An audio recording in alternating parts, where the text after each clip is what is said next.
दुनिया का सबसे अय्याज शख्स अभी भी जिंदा है, जेफरी एपिस्टलिन। एपिस्टलिन के बारे में तो आप जानते होंगे कितना अय्याज शख्स था। जब से जेफरी एपिस्टलिन की फाइल खुली है ना, जो उसके कारनामे आ रहे हैं, पर यकीन मानो शायद ही दुनिया में ऐसे कारनामे किसी ने किया हो। जेफरी एपिस्टलिन अभी भी जिंदा है और दुनिया में मौजूद है और वो एक देश में खुल्लम खुल्ला घूम रहा है। ऐसे सोशल मीडिया पर दावे बहुत सारे किए जा रहे हैं। इन दावों की क्या सच्चाई है, सारी चीज़ें मैं आपके सामने रखूंगा। बिल्कुल एपिस्टलिन जैसा ही शख्स है, एपिस्टलिन ही है देखने में हूबहू। अब क्या है इस दावे की सच्चाई, आपको क्लियर हो जाएगा। ईरान से भी बड़ी खबर है। ईरान को दो बड़ी कामयाबी मिली है। ईरान ने अपनी सबसे खतरनाक मिसाइल को तैनात कर दिया है। ईरान ने 2 तेल टैंकरों को भी जब्त किया है। आगे और भी ईरान से जुड़ी हुई कई खबरें हैं जो आपको सुनने को मिलेंगी। उससे पहले बात मैं जेफरी एपिस्टलिन पर ही करूंगा। एपिस्टलिन के बारे में तो आप जानते होंगे कैसे कैसे इसने छोटी छोटी बच्चियों पर जुल्म किया। एपिस्टलिन का एक द्वीप भी था। बड़े बड़े लोगों के साथ एपिस्टलिन के कांटेक्ट थे। बड़े बड़े लोगों को अपने द्वीप पर बुलाता, छोटी छोटी बच्चियों को उनके सामने परोसता। ऐसे छोटे मोटे लोग नहीं, बड़े बड़े साइंटिस्ट हो गए, बड़े बड़े लोग, अमेरिका का राष्ट्रपति तक कांटेक्ट थे जेफरी एपिस्टलिन के। दुनिया के और भी नेताओं से कांटेक्ट थे, बड़े बड़े बिजनेसमैन से कांटेक्ट थे। छोटी छोटी बच्चियां थी, 2-4 साल, 5 साल, 6 साल, 10-10, 20-20 साल की बच्चियों के साथ जेफरी एपिस्टलिन खुद गलत काम करता, उनके शरीर को भी नोच लेता। ऐसा खुलासा हुआ है, खुद एपिस्टलिन फाइलों में उनके शरीर को नोच लेता। और ऐसी भी वीडियो फोटो आई हैं, जेफरी एपिस्टलिन खाना खा रहा, उसके सामने कुछ छोटे छोटे बच्चियों के शरीर के ऐसे ही रखे हुए हैं, उनको खा रहा है। ऐसा भी दावा जेफरी एपिस्टलिन की फाइलों में हुआ है। ऐसे दावे भी जेफरी एपिस्टलिन की फाइलों की सच्चाई सामने आई है। इतना घिनौना शख्स था एपिस्टलिन। इसके साथ बड़े बड़े लोग शामिल थे, बड़े बड़े नेता शामिल थे। एक और बड़ा खुलासा इस पर हुआ है, जेफरी एपिस्टलिन के घर में एक अंडरग्राउंड दरवाजा था और वो दरवाजा सीधा समुद्र में जाता था। अंडरग्राउंड दरवाजा है। सबसे पहले तो छोटा सा एक रूम है जो किसी को पता नहीं है, अंडरग्राउंड है, उसी में नीचे समुद्र है, उसी में एक दरवाजा खुला है। अब या तो यहाँ से जेफरी एपिस्टलिन भाग जाता था, या ऐसा भी हो सकता है जेफरी एपिस्टलिन ने पहले ही इंतजाम कर लिया हो। हाँ, अगर मेरे खिलाफ कोई कार्रवाई होती है, पुलिस आती है, मैं इस दरवाजे से भाग जाऊंगा। और ऐसी भी तस्वीरें सामने आई हैं। जेफरी एपिस्टलिन इसी दरवाजे के जरिए बड़े लोगों को भेजता था और यहीं से अंदर बुलाता था, जिससे किसी को पता भी नहीं चले। जेफरी एपिस्टलिन अपने घर में इस तरह से बुलाता था, किसी को शक भी ना हो कौन कौन वहां जा रहा है। खुफिया दरवाजा था। ऐसे भी कयास लगाए जा रहे हैं। इस तरीके के जेफरी एपिस्टलिन के बारे में खुलासा हो रहा है। जेफरी एपिस्टलिन अभी भी जिंदा है। एक फोटो सोशल मीडिया पर बहुत ज्यादा वायरल है। जेफरी एपिस्टलिन जैसा शख्स है, बिल्कुल हूबहू। नाक बिल्कुल ऐसी है, माथा भी ऐसा ही है।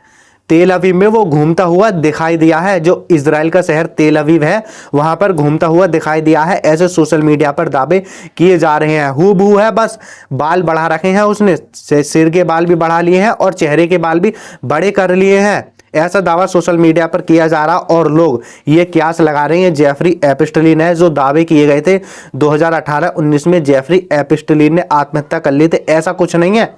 उसको तेल अवीव निकाल दिया था, इजराइल निकाल दिया था, क्योंकि वो इजराइल का जासूस था। अंदर ही अंदर किसी को पता नहीं चले। ऐसे दावे सोशल मीडिया पर बहुत ज़्यादा किए जा रहे हैं। अब इसकी हकीकत क्या है, देखिए, मैंने इस तस्वीर को पहले तो गौर से देखा, मुझे भी लगा बिल्कुल ये जेफरी एपिस्टलिन है और इसमें है ही जेफरी एपिस्टलिन।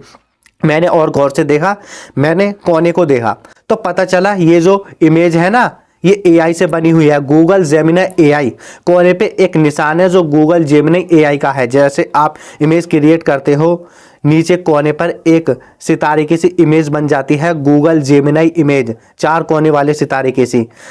पता चला ये तो जेमिनी की इमेज बनाई हुई है, ऐसा कुछ नहीं है। जो भी दावे किए जा रहे हैं सारे के सारे फर्जी हैं। जेफरी एपिस्टलिन दुनिया में मौजूद नहीं है। ये जो दावा है ना, तेल अवीव में घूमता हुआ दिखाई दिया इजराइल में, ये सारी की सारी बातें जो हैं बकवास हैं।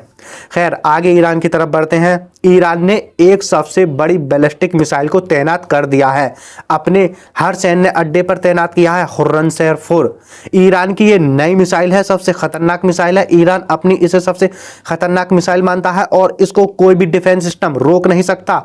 आसानी से ये बड़े बड़े डिफेंस सिस्टम को चकमा दे देगी और अपने टारगेट पर जाकर गिरेगी। ईरान इस मिसाइल को पहली बार इस बार यूज करेगा, सबसे खतरनाक मानता है ईरान इस मिसाइलों को। ये आवाज से भी तेज चलती है, वायुमंडल में 8 गुना आवाज से तेज चलेगी, 8 मैक की स्पीड पर, और वायुमंडल से बाहर ये 16 मैक की स्पीड पर चलेगी। आपको मैं बता दूं, वायुमंडल ये जो हवा है या पृथ्वी से ऊपर की जगह है, ये वाला वायुमंडल जिसमें हवा रहती है, यहाँ पर तो ये आवाज की गति से 8 गुना तेज चलेगी। अगर वायुमंडल के बाहर है, स्पेस से ऊपर है, 16 गुना तेज चलेगी आवाज। जैसे किसी को देखते हैं तुरंत उसके पास पहुंच जाती है, उससे भी कहीं ज्यादा तेज। 1500 किलोग्राम का वॉरहेड ये ले जा सकती है, 2000 किलोमीटर इसकी रेंज है, यानी ये इजराइल के किसी भी कोने में जाकर गिर सकती है। इतनी खतरनाक मिसाइल है। और हाँ, इसकी रेंज और भी बताई जा रही है, इसकी रेंज ज़्यादा है, ऐसे बता रहे बड़े बड़े एक्सपर्ट। ये जो मिसाइल है ऐसी वैसी नहीं है, खतरनाक है। ईरान ने इस मिसाइल को टेस्ट भी कर लिया है और तैनात भी कर दिया है। ईरान को एक और बड़ी कामयाबी मिली है, ईरान ने 2 तेल टैंकरों को जब्त कर लिया है। इसी पर 15 क्रू मेंबर थे और विदेशी थे, ईरान ने उनको भी हिरासत में ले लिया है। ये जो 2 तेल टैंकर थे, इन पर 10 लाख लीटर से ज़्यादा तेल था जो अवैध तरीके से ले जाया जा रहा था। तस्करी करके ईरान की सेना ने दोनों तेल टैंकर को जब्त कर लिया है। एक और बड़ी खबर है, आज अमेरिका और ईरान के बीच बातचीत होगी, बातचीत ओमान में होगी। खैर बातचीत 10 बजे से ओमान में शुरू होगी, जब इंडिया के 12-1 बज रहे होंगे तब ओमान में बातचीत शुरू हो जाएगी। खैर क्या कुछ बातचीत होगी ये तो आगे ही पता चलेगा। एक और बड़ी खबर आ रही है, अमेरिका ने ईरान के सामने एक और मांग को बढ़ा दिया। ईरान अपने तेल को चाइना को नहीं दे, जो ईरान अपने तेल को चाइना को बेचता है बिल्कुल बंद कर दे। अमेरिका ने पहले क्या ही मांग रखी थी, लगातार अमेरिका ईरान पर दबाव बनाना चाहता है, ईरान के सामने लगातार मांग को अपनी को बढ़ा रहा है। पहले मिसाइल प्रोग्राम, फिर न्यूक्लियर प्रोग्राम, फिर प्रॉक्सी समर्थन, फिर ईरान में जो प्रदर्शन करने वाले लोग हैं जिन्हें अमेरिका इजराइल प्रदर्शनकारी मानते हैं, जो अमेरिका इजराइल के एजेंट है, उनकी आवाज़ को मत दबाओ। अब एक और मांग को अमेरिका ने बढ़ा दिया, ईरान को कोई तेल मत दो। वाह भी वाह, अमेरिका ने ईरान पे इतनी पाबंदी लगा रखी है, कोई भी देश ईरान से तेल नहीं खरीद रहा, केवल एक देश है चाइना। 90% से ज्यादा तेल चाइना ही ईरान का खरीदता है। ईरान की इकोनॉमी जो इस वक्त चल रही है वो चाइना से ही चल रही है, क्योंकि चाइना ईरान से बहुत बड़ी मात्रा में तेल खरीदता है। अब तो वेनेजुला से भी बंद कर दिया, वेनेजुला पर अमेरिका ने कब्जा कर लिया, अब वहां से बंद कर दिया था। अब तो एक ही रास्ता चाइना का बचा है, वो है ईरान।